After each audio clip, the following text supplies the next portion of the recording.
hearing. So I'm going to talk as loud as I can. And I have a few things, and there's some, as I go over these things, I'd like some questions from you. Here I am, and here George is, and here Burnell.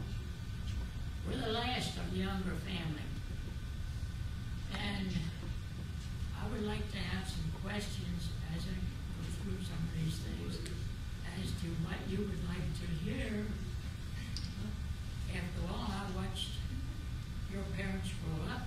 You might want to know some little idiosyncrasies.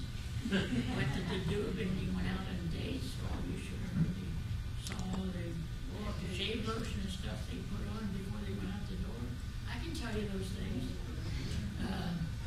But I did want to get across to you some points of interest about Amos Unger. Amos Unger was a true German. Some people call him stubborn, determined, the words. But this is how he was.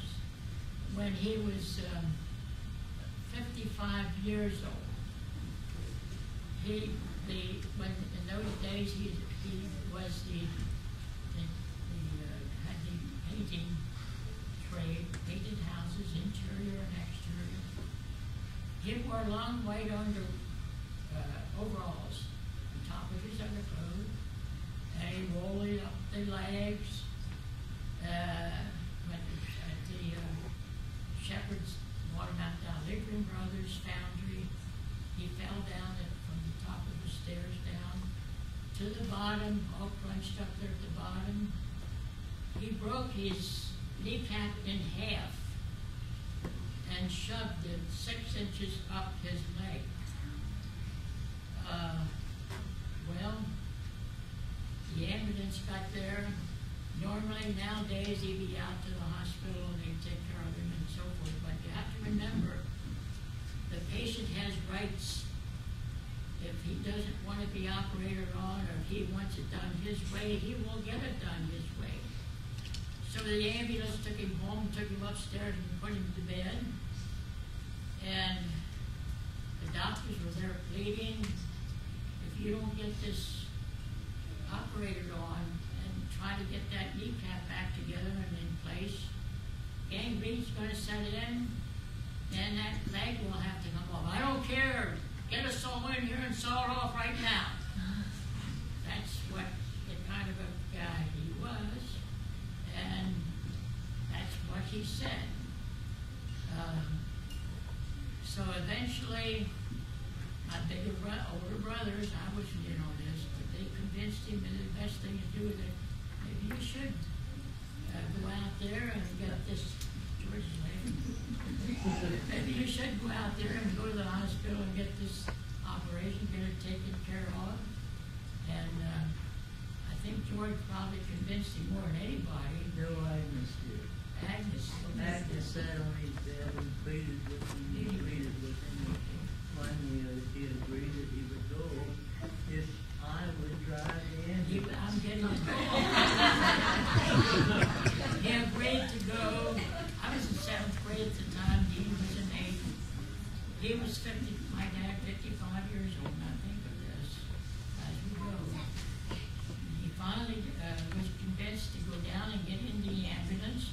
Only if George drives the ambulance, though they went up straight on Hanover and Frederick Street to the hospital, and at 10 to 15 mile an hour, that was all he was allowed to do. And I guess the people were wondering what's going on with driving so slow here. But we got out in the hospital, and they got in the operating room and everything.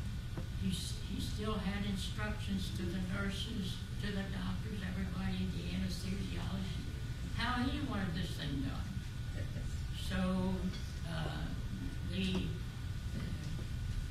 anesthesiologist, in those days they called it gas. You want gas? No, doesn't want any gas. No anesthesia. No, just go get the operation done, get it over with. No anesthesia. Okay.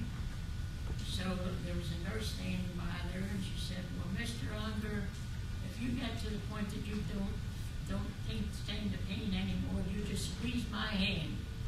Okay, that was fine. He didn't even take the gas. So the nurse was there standing by, and he's going through the operation. You're going to take a kneecap, broken half 6 inches up your leg, and put it back in place. Wrap it with what they call Allegheny wire. That's right, Allegheny wire. Allegheny wire, it dissolves. Dr. Wright, Senior member. Dr. Wright did it. So, did the operation. So, the pain got so bad sometimes he'd say, gas, gas. And then about the time they're ready to put the hood on him and give him gas, no gas, no gas. So that's the way he went to the operation. Gas, gas, no gas, no gas. And after a while, he was squeezing this nurse's hand so tight that one time he said he felt she was gone. I guess he maybe got too tight one time. But that's the way he went through the operation. He successfully, and of course, I was just a little kid then. I wasn't allowed to hear any of this.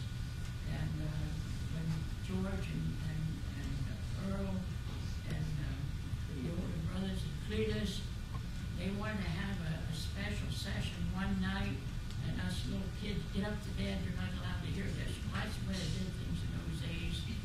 We weren't old enough to hear what was going on downstairs as to the results of the operation. He came out fine and everything.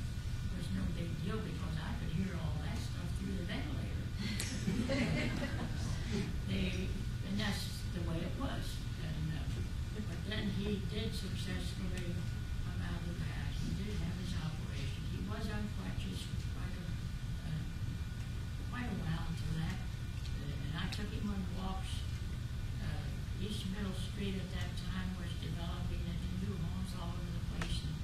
And I'd go along and the walks with him and make sure he got home okay. And he knew a lot of the contractors in the area and would just stop and gab and gab and gab. But this is how he got through that operation. I just wanted to point out that little thing as to what a determined person he was. And that's what happened at that time.